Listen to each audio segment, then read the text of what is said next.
All right, Shalom. I want to start off by giving all praise, honor, and glory due to Yahweh, Bahashem Yahweh Shai, Bahashem Rakah Kodash. I'd like to give double honors unto the apostles and the elders of Great Millstone, who I learned this truth from, and I'd like to say peace and salutations unto the hopefully elect.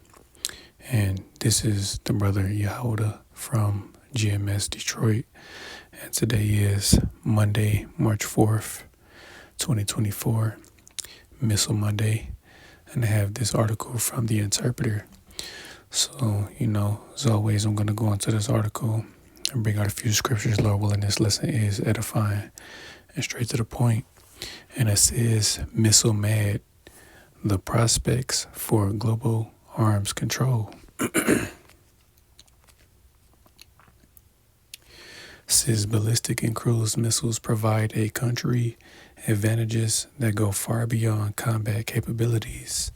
They increase status and prestige, support the pursuit of foreign policy objectives, and create psychological and terror factors, which might be politely termed deterrence. Missiles form the backbone of nuclear deterrence strategies for nuclear weapons powers. They are also crucial to deterrence for conventionally armed missile-capable states. But it is also well established that such weaponry contributes to the security dilemma, prompting neighbors to progress their own capability in turn. When an escalatory cycle takes hold, the chances for disarmament are limited or even non-existent. In my recent book, Role of Ballistic and Cruise Missiles in International Security, I outline the opportunities and the limitations for disarmament, drawing on previous experience, lessons that will only become more relevant as tensions continue to rise and more countries seek to enhance their military arsenals. Coercion is a tactic that has had success, not with Iran or North Korea in recent times, but it can be readily forgotten that pressure via sanctions worked to help eliminate Libya's missile development program. Even so, that achievement was qualified. Any country that reaches a certain point in the development of a weapons program will continue to have the technological know-how to resurrect it in the future. Establishing trust remains a sticking point, and as North Korea has demonstrated through various claims to be developing a space program, the dual-use prospects of research into rockets can be a guise used to develop missile capabilities. Forging agreement for partial limitations of missile capabilities in another country. It's like in another opportunity. If not for disarmament, at least for limiting the potential escalation. Saudi Arabia, for example, purchased Chinese-made nuclear-capable DF-21 ballistic missiles in a modified version that reportedly limited them to carrying conventional warheads. Riyadh and Beijing are said to have continued missile development. A further option is technological defense by denial. Weapon systems could devalue the deterrent capability of offensive weapon capabilities. The jargon might be dense, but a layered missile defense system with credible multiple kill vehicles or multiple object kill vehicles that could destroy multiple re-entry vehicles and multiply independently targetable re-entry vehicles can rob the teeth of a rival system. In other words, the aim is to neuter the missile threat. But of course, relying on such technological advancements carries its own risks with missiles developed with survivability mechanisms.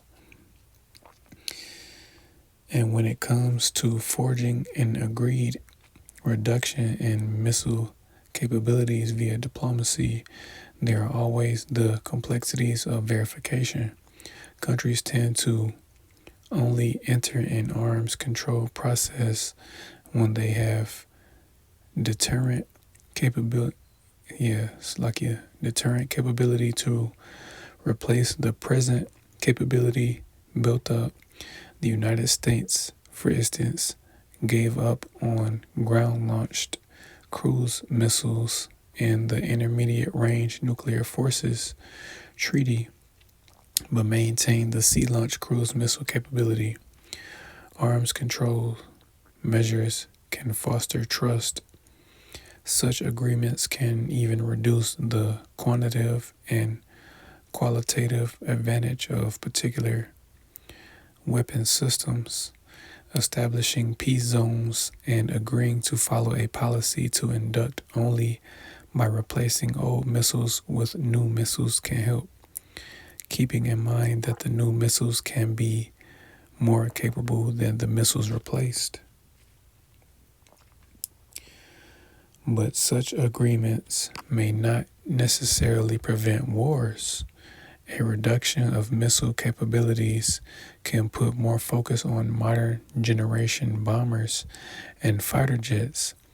Indeed, given that it is the missile capabilities that provide standoff capabilities, reducing missile numbers could lead to destabilizing scenarios where countries seek to adopt aerial-based delivery systems to add strength to first use or first strike capabilities.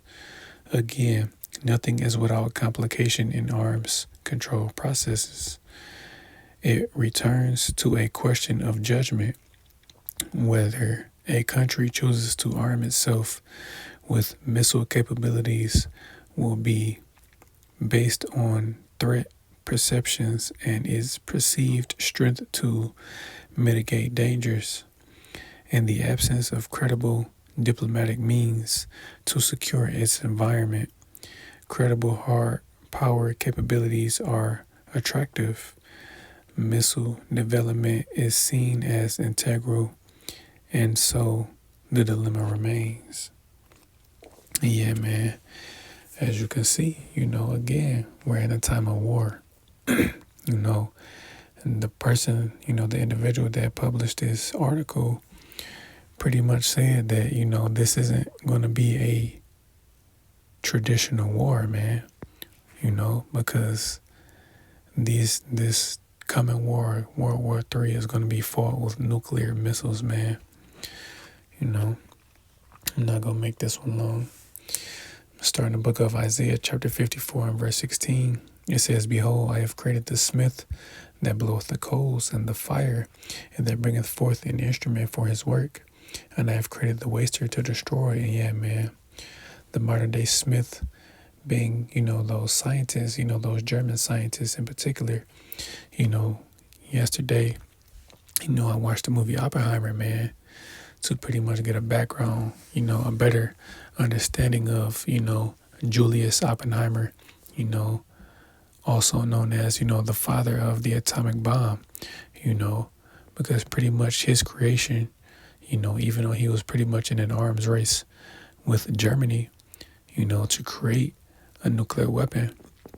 But, the development of that atomic bomb eventually, let me see, I'm trying to find the right word. Pretty much, yeah, they went from the atomic bomb, eventually evolved into, nuclear missiles, because the weapons that they developed back then, you had to fly them over a particular area and drop them, But these particular weapons that are being created in this time, will hit their targets by simply a push of a button, man. They're gonna, excuse me, Slovakia. These missiles are pretty much pre-programmed to hit their specific targets, man. So they don't have to fly planes over their targets, man. They can just hit a button, and it'll go to that particular, region where it wants to hit. So yeah, that wasted to destroy again are these nuclear weapons, man. And then pretty much the individual said that this is going to be a conventional war, and it's not. So there's the book of Isaiah chapter 9, verse 5, and it says, "For every battle of the warrior is with confused noise and garments rolled in blood, but this shall be with burning and fuel of fire." And yeah, man, conventional war is usually fought, hand-to-hand combat, man. A group of men on one side, a group of men on the other side, charging each other, till they get to the center of a field, and then they're going at it, men with swords, shields, spears, bow and arrows, weapons of war, but again, this particular war, World War III, the war that is going to end all wars is going to be fought with nuclear missiles, man. Because in reality, these nuclear weapons have the capability to destroy the whole earth, man. But the whole earth won't be destroyed, only one particular patch of land, that land being America, Babylon the Great. This is the only land that is going to be utterly destroyed and left completely desolate, Now you do have various parts of the world that are going to get hit, but they're going to be built back up.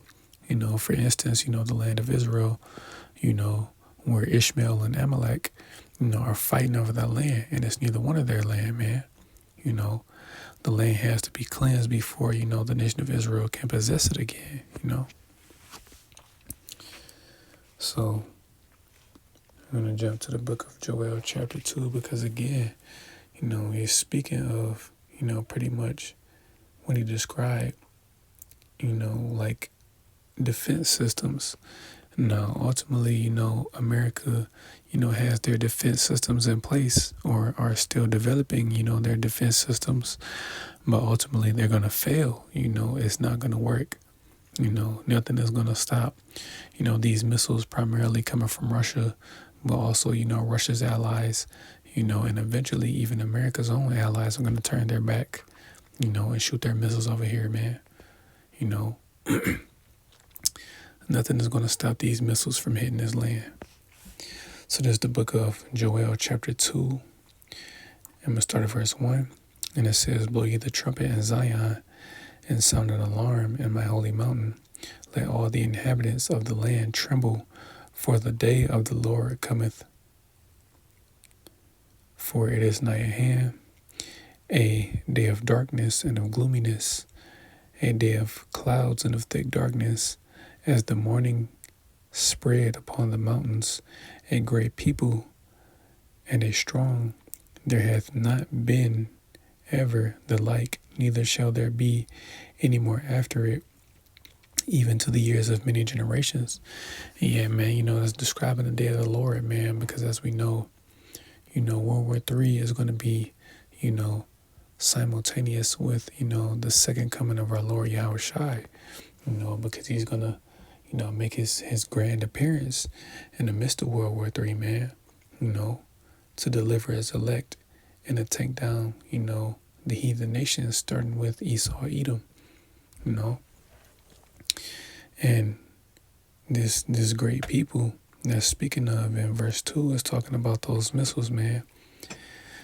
They're being developed now, every nuclear weapon that is being created, in this particular time that we're in is going to be used, There won't be any remnants of them left. Every nuclear weapon is going to be used, Just like it says, there shall not be, there has never been anything like this, and there won't be ever, anything after Slakia.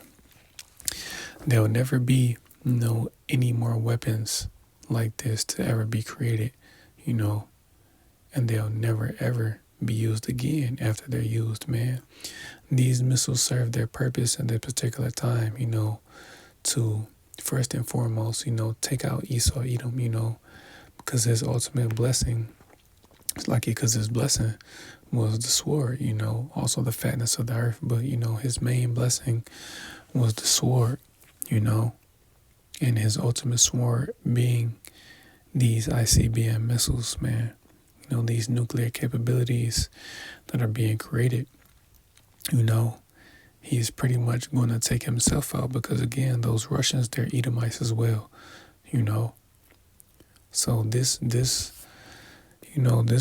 is pretty much Esau, taking himself out. Now, of course, the Lord and, the angels, they're going to help take this man and this system down. But, ultimately on a smaller scale, Esau's, taking himself out, Verse 3, a fire devoureth before them, and behind them a flame burneth. The land is as the Garden of Eden before them, and behind them a desolate wilderness. Yea, and nothing shall escape them. And yeah, man, you still have various parts of the U.S., where the land is pretty much beautiful, where there's beautiful, places in America, like here in Michigan, for instance, certain parts up north, the landscape is beautiful, clear water, white sandy beach, for example. But overall, once those missiles hit, everything is going to be dissolved, it's all going to turn into ashes, from that fire. And just like it says, once these missiles are shot, man, nothing is going to escape them. So anyone that has a nuclear, a bunker in America, it was for nothing. You're not going to escape, man, because these missiles are going to pelt this land, So that, those bunkers are going to ultimately be dug up and blown away, Nothing is going to escape these missiles, save the elect, The elect are going to be the only ones to escape, this judgment that the Lord is going to pour out upon the earth, Verse 4, it says, the appearance of them is as the appearance of horses, and as horsemen, so shall they run. And yeah, man, there's going to be so many of them. These missiles are pretty much going to, to give, kind of a vivid illustration, you'll see like horses in the wild, they'll be running, they'll be in a particular formation, there'll be a group of them, let's just say like they'll be running down a hill or something, they're running, fast.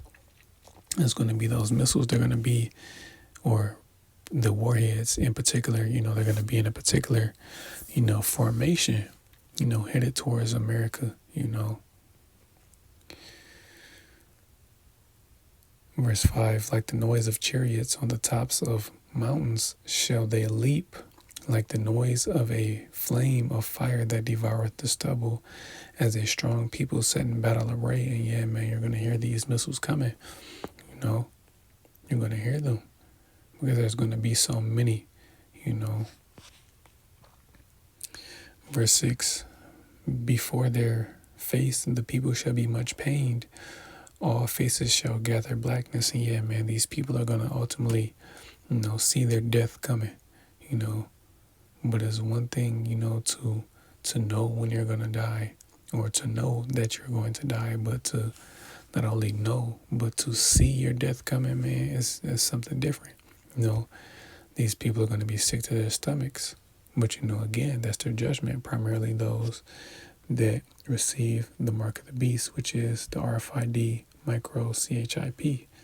It says they shall run like mighty men, they shall climb the wall like men of war, they shall march everyone on his ways, and they shall not break their ranks. And yeah, man, you're not going to have one missile hit another missile, bump it and knock it off course.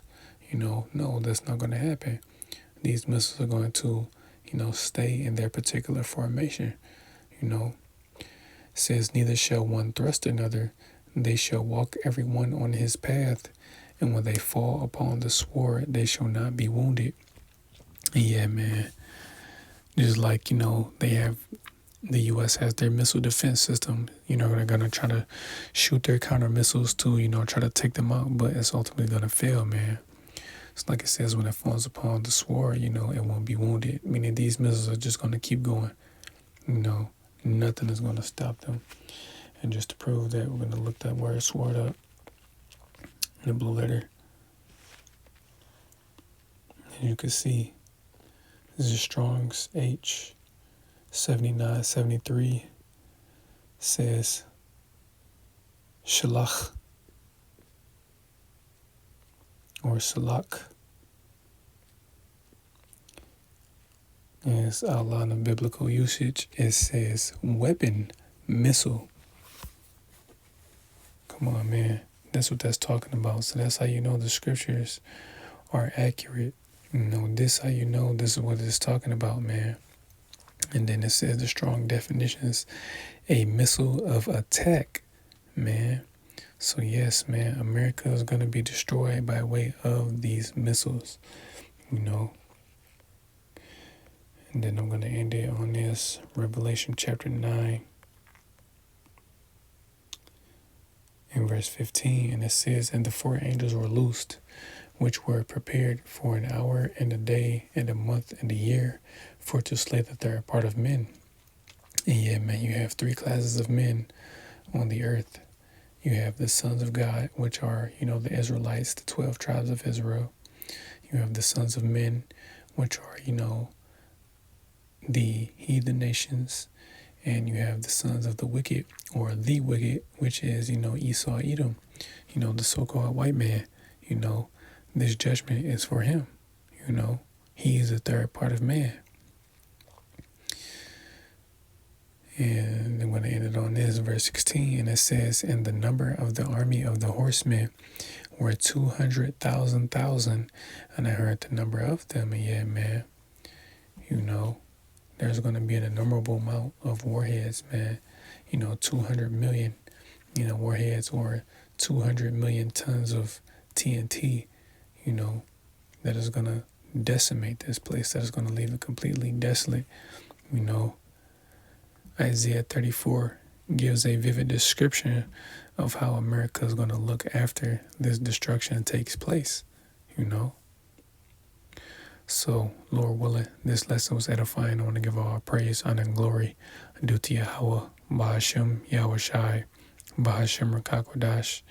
I'd like to give double honors unto the apostles and the elders of Great Millstone, who I learned this truth from, and I'd like to say peace and salutations unto the hopefully elect.